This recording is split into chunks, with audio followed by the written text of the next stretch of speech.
Hi everyone, today I am here to talk about Pet Sematary by Stephen King. I do not have the physical book with me because I had to return it to the library. P.S. Use your local libraries. Libraries are awesome. You can check out books for free.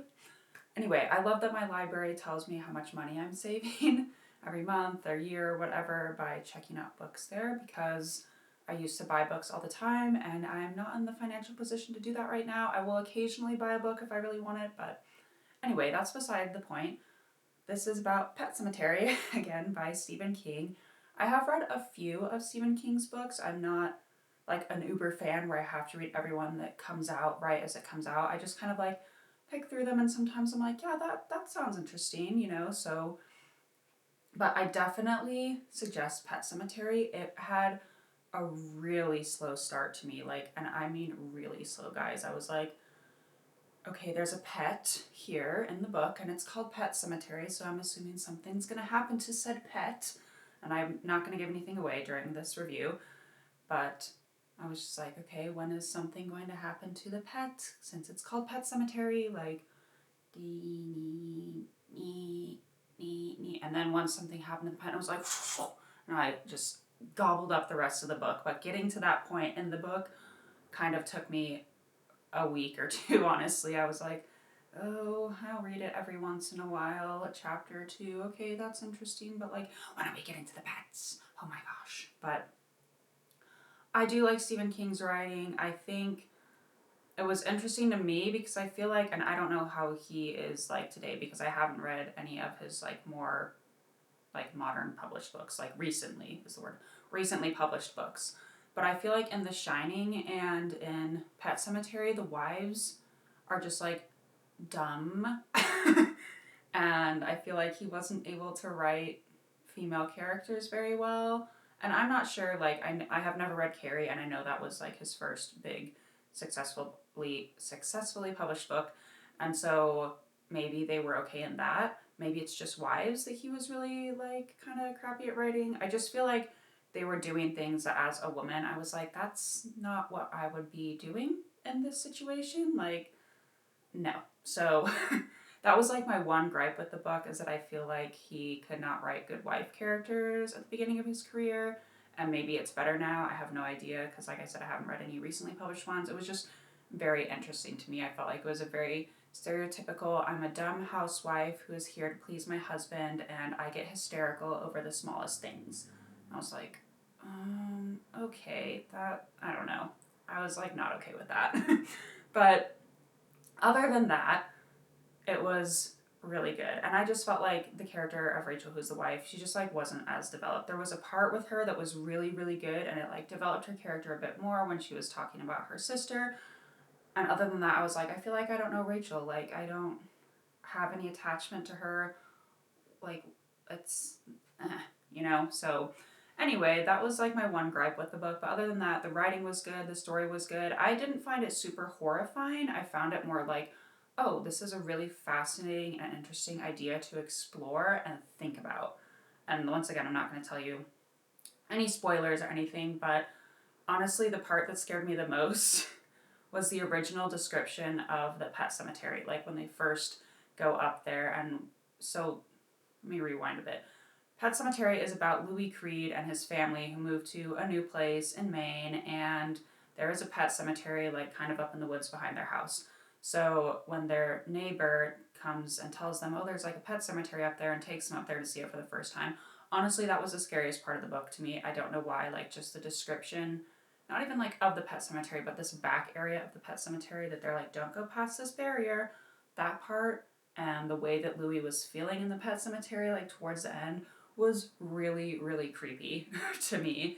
And then the rest of the book was just kind of like I said, I was like, oh, this is like a really interesting concept to think about. And like, would I have made the same decisions? And oh, this is really interesting. So I wouldn't say to me that it was horrifying, but that original description of Pet Cemetery kind of like creeped me out a lot. And yeah, but I really enjoyed it. And I would highly suggest it, especially if you've never read a Stephen King book. I feel like The Shining or this one are like really good ones to kind of get a vibe for what he writes like and how he develops characters and everything, because he is able to write different characters and their voices very well, I think. And I mean like literal voices, like how they speak, but it also adds to their own character themselves. So, yes, highly suggest Pet Sematary.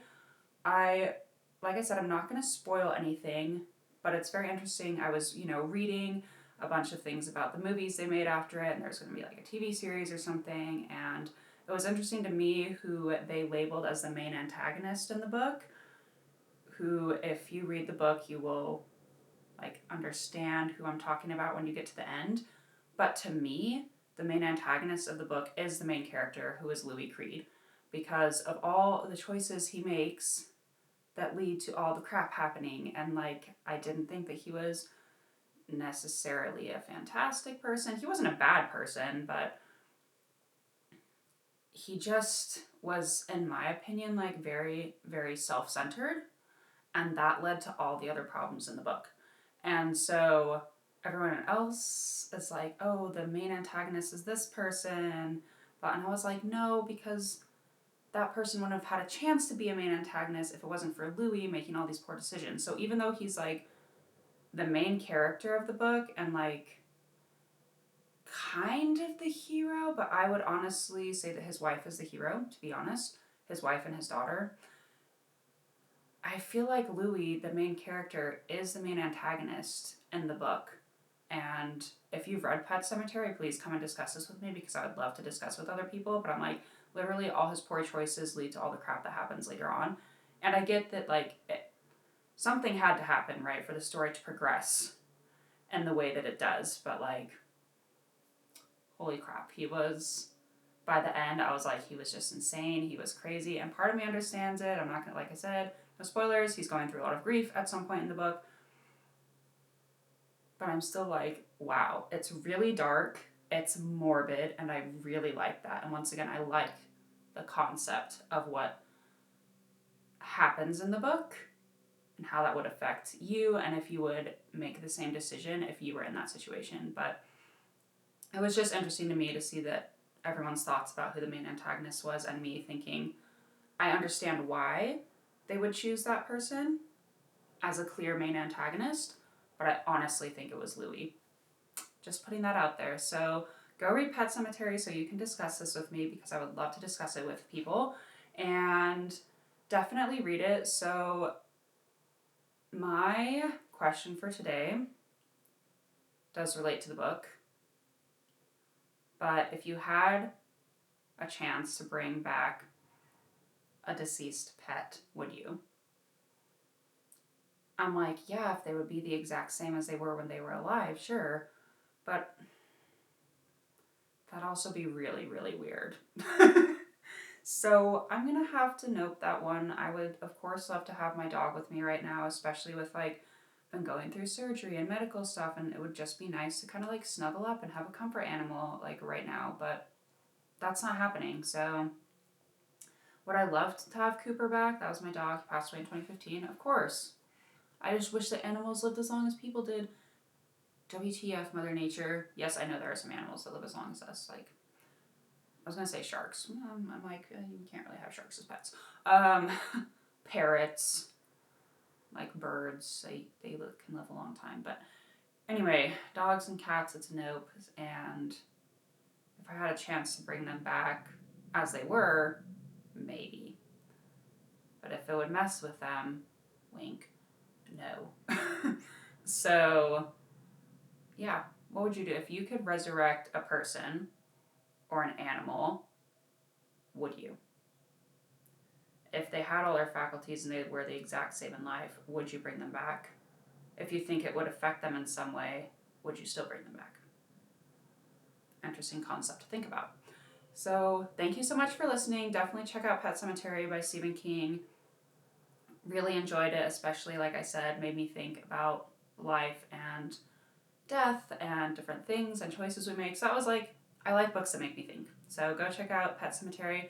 Thank you so much for listening. Please like, subscribe, also comment below, especially if you have read Pet Sematary and what you think about it. And if you want to chat about Louis being the main antagonist with me, please let me know.